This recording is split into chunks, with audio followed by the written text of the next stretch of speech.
Olá, irmãos, a paz do Senhor. Esse é o seu programa Novo Alvorecer, um programa da Igreja Evangélica Assembleia de Deus, número 52, aqui da rua Princesa Isabel. E hoje, mais uma vez, nós falaremos da lição da nossa Escola Bíblica Dominical. Hoje estudaremos a lição de número 9, que iremos estudar no próximo domingo, dia 31 de maio de 2020. Essa lição tem como título O Mistério da Unidade Revelado. O texto áureo está em Efésios capítulo 3, versículo 5, e está escrito assim: o qual, noutros séculos, não foi manifestado aos filhos dos homens, como agora tem sido revelado pelo Espírito aos seus santos apóstolos e profetas. A verdade prática: Deus revelou o mistério que esteve oculto desde todos os séculos aos profetas e aos apóstolos do Novo Testamento. A leitura bíblica em classe está em Efésios capítulo 3, versículos de 1 a 13. Graças a Deus, estamos aqui mais uma vez com o professor Joás. Professor, o que eu observei nessa lição é o seguinte, nesse trimestre. 4 lições nós estudamos o capítulo 1º. Agora mais 4 lições estudamos o capítulo 2º. Encerrou no último domingo. E agora mais algumas lições, começando o capítulo 3. É isso aí. E acabou o mês de maio, nós não saímos do capítulo 2 agora, iniciando o 3. É isso. Que profundidade, né? E isso agora mostra como que Efésios é uma carta muito rica, teologicamente e espiritualmente. Podemos falar que é uma das epístolas, das cartas paulinas de uma profundidade teológica muito grande, né? Então, professor, nós vamos estudar essa lição de hoje, uma lição muito importante, o mistério da unidade revelado. Interessante que nós vamos ver que esse mistério esteve oculto no Antigo Testamento todinho, e agora ele é revelado aos santos apóstolos e profetas do Novo Testamento. Foi a nossa verdade prática. Interessante que nós vamos estudar esse assunto que é muito rico, que nós vamos falar aqui da unidade de gregos, judeus, bárbaros, gentios e por aí vai, que formou a igreja. Vamos lá então? Vamos lá. Bora lá. Introdução. Paulo e os demais apóstolos, bem como os profetas do Novo Testamento, receberam por meio de Cristo a revelação do mistério oculto. Está na nossa leitura bíblica em classe, do versículo 1 ao versículo 4, do terceiro capítulo. Nessa lição estudaremos o conceito bíblico para mistério, como esse mistério esteve oculto nas eras passadas, como o mistério foi revelado na nova aliança e como ele foi pré-estabelecido por Deus na eternidade. Então nós vamos estudar esse assunto maravilhoso que é propriamente dito a igreja, né? É um mistério que parece que é uma verdade, que tem algumas coisas que foi guardada para o tempo oportuno para Deus revelar, né? Não é mistério para Deus, lógico, né? Verdade. Como ele antes dos séculos, né? Antes da eternidade, lá na eternidade passada, ele já tinha esse plano definido, né? Ele escondeu alguns detalhes, né? Por um tempo, até que chegasse a plenitude dos tempos, né? Ele revelou a esses santos aí, os apóstolos, os profetas, né? Da época de Paulo. Muito bom. Professor, essa lição nós temos 3 objetivos específicos. Primeiro, explicar o mistério oculto de que os judeus e gentios seriam um só povo integrante de um mesmo corpo. Aqui nós estamos falando da igreja. No capítulo 2, expor como e quando Deus revelou o mistério aos apóstolos e aos profetas. E o terceiro, mostrar que desde a eternidade o mistério esteve encoberto para ser revelado em tempo oportuno. Então você já falou isso aqui. A verdade era um mistério para os homens, para Deus não. Deus guardou esse segredo, né? Vamos falar assim, até a revelação do tempo oportuno. Já falamos aqui da introdução e agora nós vamos entrar no nosso capítulo 1, o mistério oculto no Antigo Testamento.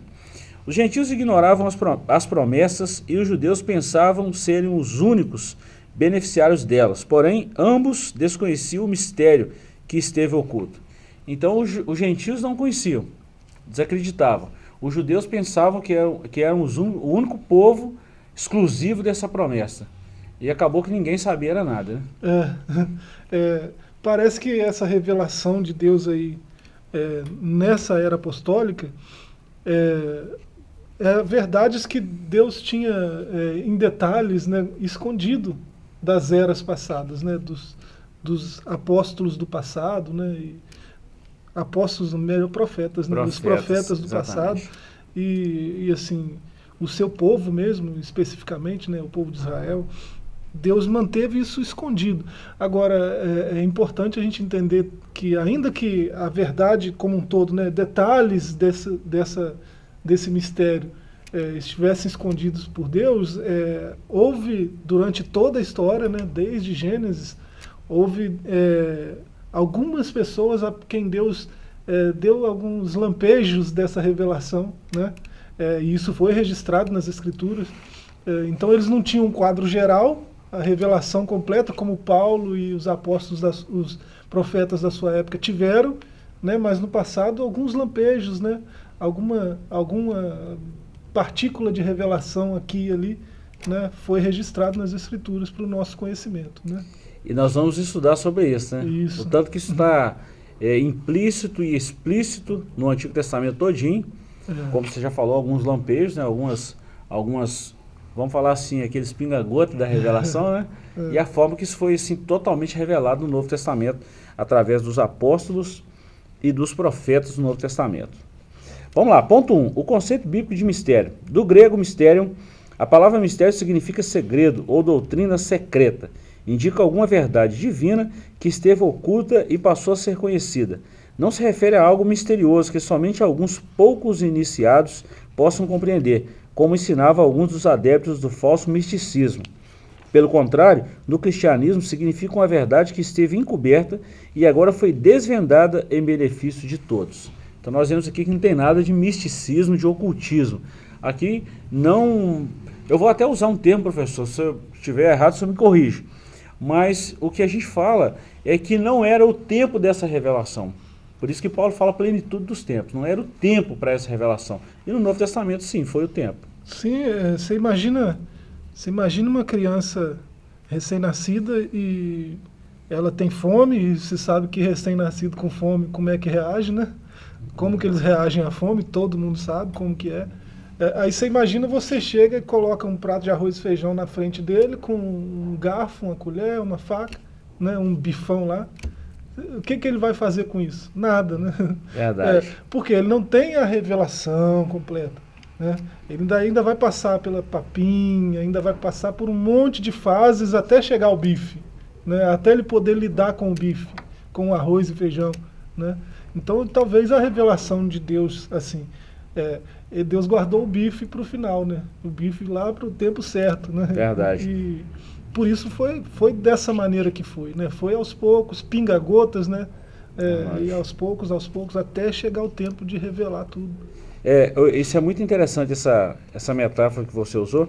É exatamente assim, tem coisas que nós não estamos prontos para receber aquela revelação. E Deus simplesmente, ele esperou o tempo certo. Ele conhece, ele detém o tempo. Então ele esperou. Se ele revela isso lá no Antigo Testamento... não ia fazer muito sentido. É igual quando a gente estuda escatologia. Parece que não tem nada a ver, mas tem tudo a ver aqui. O capítulo 9 de Daniel com o capítulo escatológico. Daniel não recebeu a interpretação real. Ele recebeu a palavra, Deus falou, registra, fecha o livro, cerra, porque o acontecimento não é para agora, é para o fim. Então ele teve uma revelação ali, não foi assim tão profunda, não por parte de Deus, mas por parte dele, ele não conseguiria entender. Não viu com a clareza que aqueles que participaram do evento escatológico exatamente, viram, né? Exatamente, mas ficou registrado. É o que nós falamos aqui desse mistério. É isso. 2. O desconhecimento do mistério.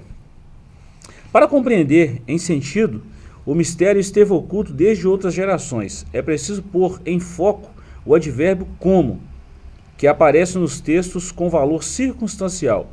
Noutros séculos não foi manifestado como agora. A expressão como indica que no Antigo Testamento esse mistério não foi dado a conhecer tão claramente como agora o foi desvendado pelo Espírito. Então isso é um fato também, né?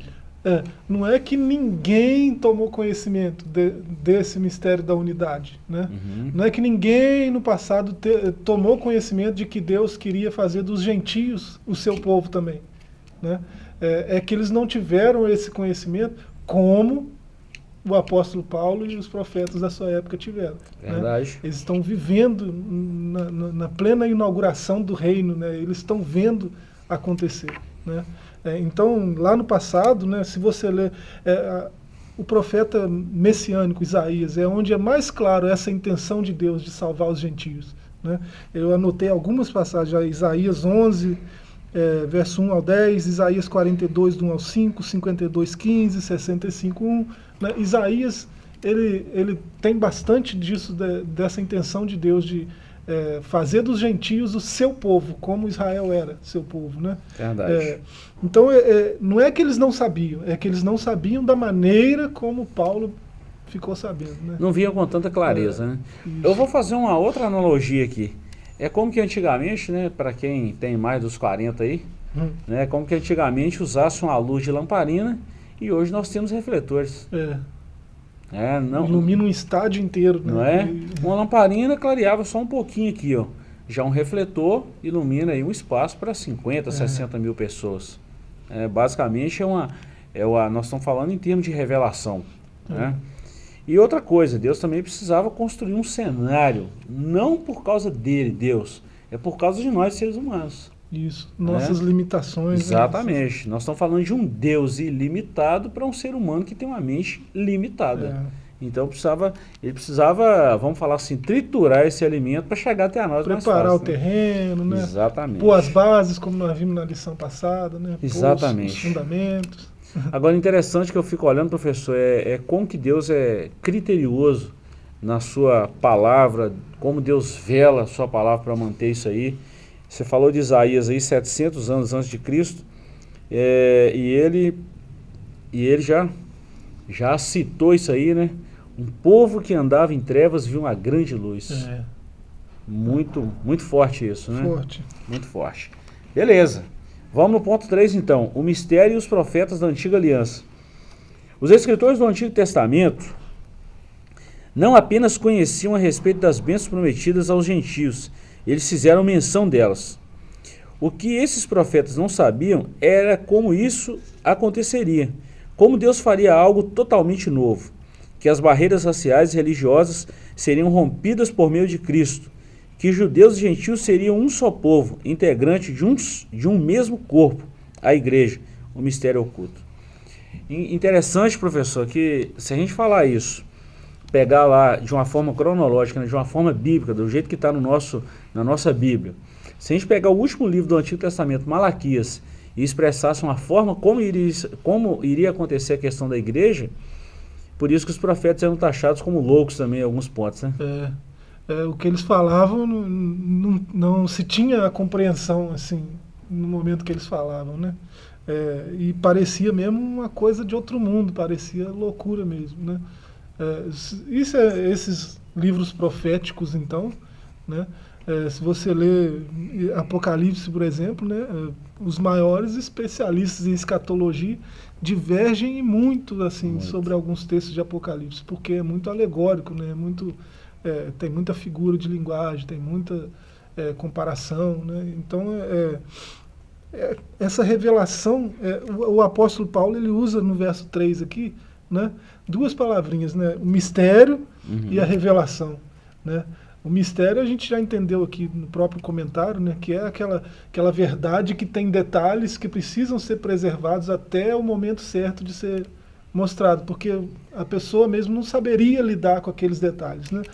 Isso é um mistério. E revelação, né, o termo que aparece no original é Apocalipse. Né? Olha bem. Revelação, o mistério é manifestado pela revelação. Né? Então, esse Apocalipse é como alguém que descobre uma cortina, né, para mostrar o que tem lá, do outro lado. Né? Então, esses são os termos que Paulo usa para falar desse mistério. E ele diz que por causa desse mistério, ele começa assim o capítulo 3, né?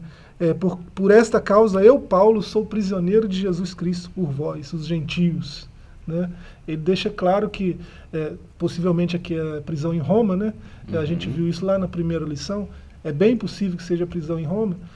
Possivelmente ele está preso por causa dessa pregação de que Deus quer os gentios como seu povo também, né? Verdade. Coisa que já estava nas Escrituras, já estava previsto desde Gênesis capítulo 12 aqui, né, verso 3.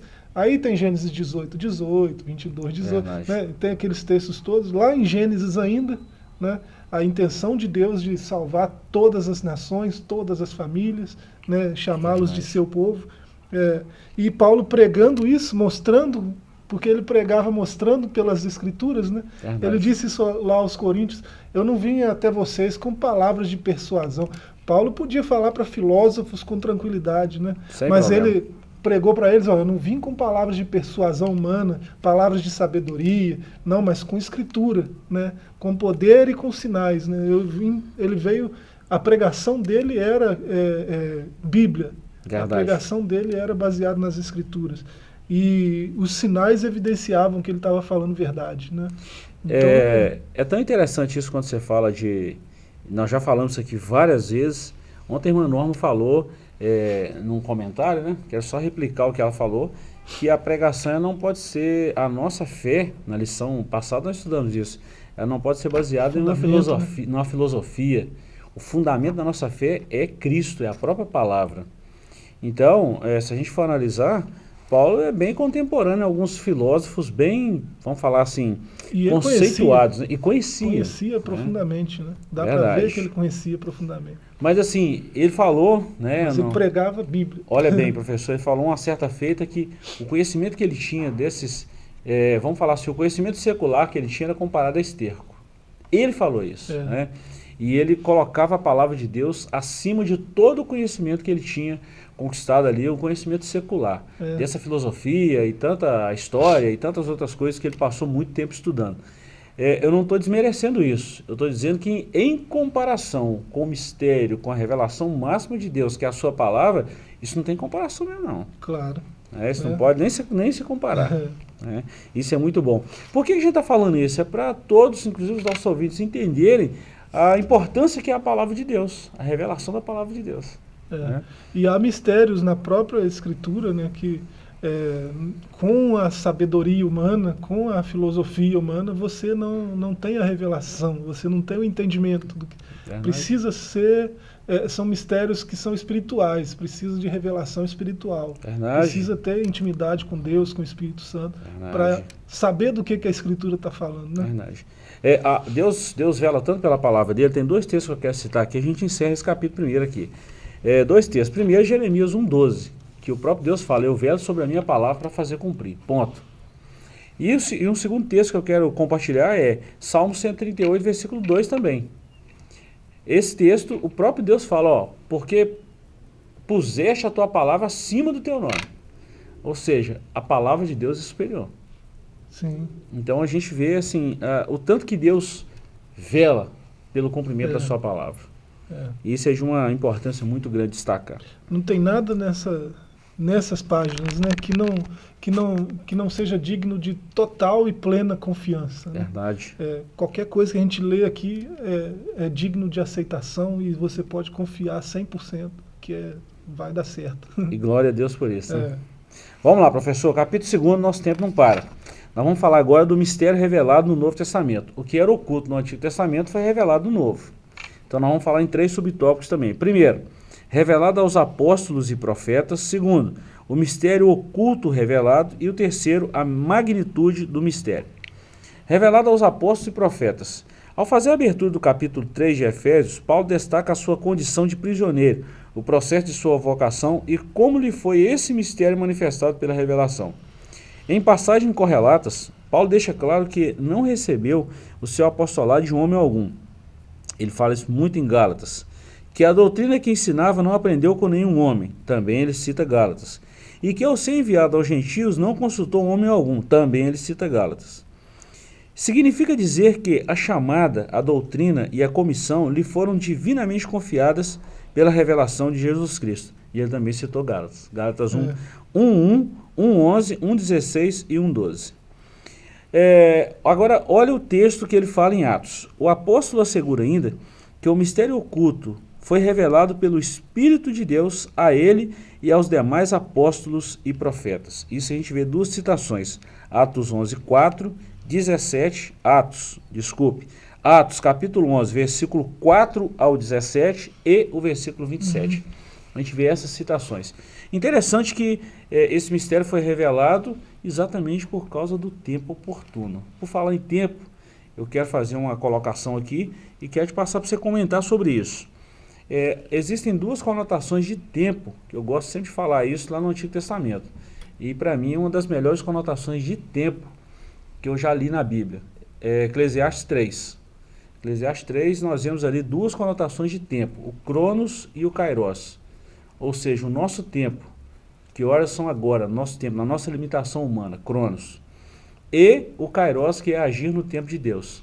Esse mistério que estava oculto não estava no Cronos, ou seja, no tempo do homem, estava no Kairos, que é o tempo de Deus. E no tempo de Deus ele veio à tona, assim como será no arrebatamento, as revelações apocalípticas e tantas outras. Deus sabe o tempo oportuno para cada situação, para cada momento, né? Por isso ele guardou alguma revelação para o tempo oportuno, né? Quando não é o tempo, quando quem vai ouvir a revelação não vai entender nada, ele guarda para o momento oportuno, né?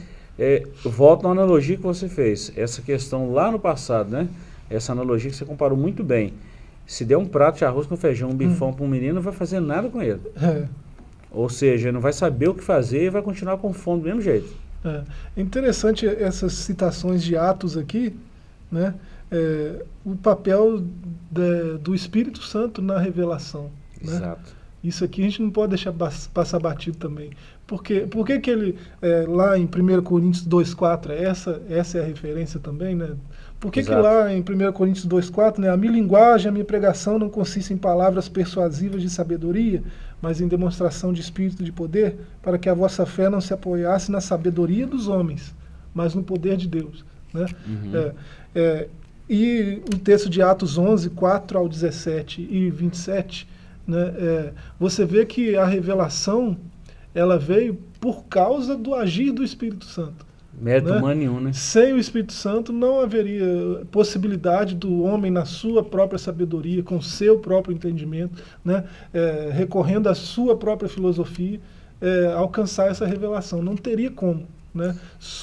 A revelação só veio porque Paulo estava se deixando usar pelo Espírito Santo, que revela, né, boa, professor, muito boa. E outra coisa que eu quero destacar nisso também é o papel do Espírito Santo nos dias atuais. A gente não pode esquecer que ele é Deus, né? Ele é o nosso Consolador. E ele tem um papel fundamental até mesmo de revelar mesmo, convencer, né? Jesus falou isso em João 10, né? Que ele iria para o Pai, mas ele iria enviar um outro Consolador. E quando esse Consolador viesse, ele iria convencer o homem do pecado, da justiça e do juízo.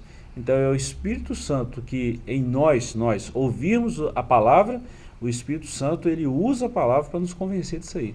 E revela também, né? A revelação é proveniente de Deus e não é do homem. Esse convencimento só é possível pela revelação. Eu vou até falar um negócio. Como que eu conheço o juízo de Deus, a justiça de Deus? Só por revelação. E eu quero até aproveitar a oportunidade que me é ímpar, e eu preciso falar isso, que os dons espirituais e também os dons ministeriais, não é para ninguém ganhar nada com isso. Principalmente os dons espirituais lá de 1 Coríntios 12. Para o que for útil, né? Para o que for útil, e isso aí é para impulsionar a pregação do Evangelho. É para alavancar o reino de Deus, e não é para outra coisa. Isso. É bom a gente falar isso. Vamos lá então, ponto 2. O mistério oculto revelado. Em termos gerais, o mistério revelado é a igreja. Essa revelação começa pela declaração que o Pai idealizou tudo desde sempre. E a gente vê no capítulo 1:14, capítulo 3, versículo 11. E prossegue com a execução da obra de Cristo, 1:7, 2:15, na mesma epístola de Efésios. E também com a criação de uma nova humanidade, 2, versículos de 1 a 10. Como também a união de judeus e gentios como a família de Deus e o corpo de Cristo. Aí nós estudamos o capítulo 2 todinho, agora adentrando no capítulo 3. E a comunicação dessas verdades aos santos apóstolos e profetas, que nós começamos a falar. E por fim, o anúncio dessas dádivas do ministério revelado recai sobre a responsabilidade da igreja para que a multiforme sabedoria de Deus se torne conhecida. Então nós estamos falando dos tempos atuais. Falamos do tempo antigo, que isso foi revelado. Falamos do tempo dos apóstolos e profetas no Novo Testamento, que isso foi mostrado para eles de uma forma ampla. E falamos do tempo atual, que nós já conhecemos e devemos falar sobre isso, que é a Igreja do Senhor. Aqui nesse ponto 3 a gente chega finalmente na revelação, né? Para que a multiforme sabedoria de Deus se torne conhecida. Essa é a revelação. O que Deus quer revelar? Como Ele é sábio no seu agir. E Ele age de multiforme, né, sabedoria. Verdade. Ele age de várias formas, multiforme sabedoria. Muito bom. Então, você vê, a gente já viu até aqui, né, que Deus sempre quis salvar toda a humanidade, sempre quis revelar a todas as nações, a todas as famílias, né, abençoar todas as famílias. Ele falou isso para Abraão quando chamou, né?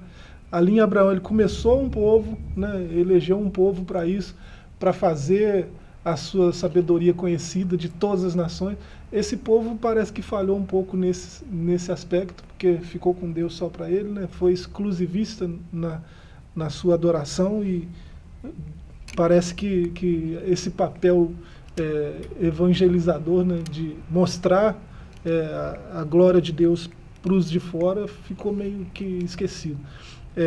E agora, no tempo aqui dos profetas e dos apóstolos do Novo Testamento, né, lembrando também, né, que a gente já falou isso na aula passada, não preciso falar que apóstolos são esses, que profetas são esses. Agora esse mistério está revelado, né? Cristo inaugura, ele veio trazer esse reino que foi prometido também lá no começo, né? Ele veio trazer esse reino, já inaugurou esse reino. Ele diz: o reino já veio, já está entre vós, né? E esse reino foi inaugurado na sua igreja, né? Agora a igreja é esse farol, né, responsável por temperar, por salgar, por iluminar, né, por mostrar a luz do evangelho, da salvação. E agora todos podem ver, né, o mistério revelado na igreja. É na igreja que o mistério se revela. Verdade. Incrível, professor, quando a gente fala isso, a gente volta, né, a um texto muito conhecido no Antigo Testamento também, sobre a promessa da efusão do Espírito Santo, lá de Joel capítulo 2. Interessante a gente lembrar disso. E eu pergunto assim, o Espírito Santo hoje é derramado sobre toda a carne, na sua completude? Toda a carne de Joel não é mais só sobre levitas, sacerdotes, profetas e reis. Como era no tempo do próprio Joel, era assim. Só sacerdotes, profetas e reis. Só quem tem unção que recebe o Espírito Santo. Sem unção não é possível, né? E você vê isso em toda a Escritura, né? Aí a promessa é o quê? Nos últimos dias. Aí vem sobre meninos, sobre velhos, sobre, né? E não precisa ser levita, não precisa ser judeu, não precisa ter unção, né? A unção é o próprio Espírito que vem sobre a pessoa, né? Então toda a carne nesse sentido. E olha o tanto que isso ampliou. Agora, se Joel fala dessa forma no tempo dele, alguém iria acreditar? Assim, não é tanto acreditar, mas conseguiria imaginar o cenário. Os próprios amigos talvez olhassem: o que você está dizendo, né? Você está dizendo que um não judeu, alguém que nem sacerdote nem levita o cara e vai receber o Espírito Santo? Não é? Então para os nossos ouvintes entenderem assim, a temática, o tanto que é amplo essa questão. E tem uma parte dessa profecia também que vai se cumprir no milênio, né? Onde todos terão, né? Que vai ser um reino, fato, né? Um reino milenar, um reino de Cristo. Todos de fato terão o Espírito Santo, né? Então assim, a gente vê o tanto que isso é importante. Então nós falamos do ponto 3 também, a magnitude do mistério, ou seja, ninguém um tempo atrás conseguia imaginar que seria dessa forma. Espera aí, judeu, grego, bárbaro, gentio, como é que é? Isso tudo no mesmo lugar e falando de um mesmo Deus? Isso era praticamente fora de cogitação. Aí vem Cristo e salva grego, judeu, bárbaro, gentio e forma a igreja do Senhor. Isso é maravilhoso. Você vê aqui no próprio comentário do ponto 3, diz isso que o senhor acabou de falar aí, né? Os amigos da época lá de Joel, eles entenderiam isso? Parece que não, porque você vê os próprios, alguns dos apóstolos tiveram dificuldade de lidar com isso. Gentio sendo salvo, gentio recebendo o Espírito Santo, né? Difícil, né?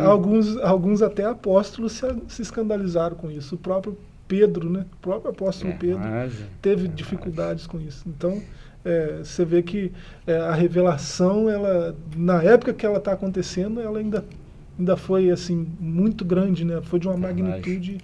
Muito além do nosso entendimento. Muito né? além. Muito bom. Professor, nosso tempo está afindando aqui. Vamos dar uma sintetizada aqui nesse ponto, no capítulo 3º, né, os mistérios pré-estabelecidos por Deus. Ou seja, Deus já havia traçado isso, assim como ele fez com o plano da salvação. Isso não pegou, a queda do homem não pegou Deus de surpresa. Assim a igreja também, a formação desse mistério que foi revelado no Novo Testamento, isso não pegou Deus de surpresa de forma nenhuma. Foi o próprio Deus que planejou isso.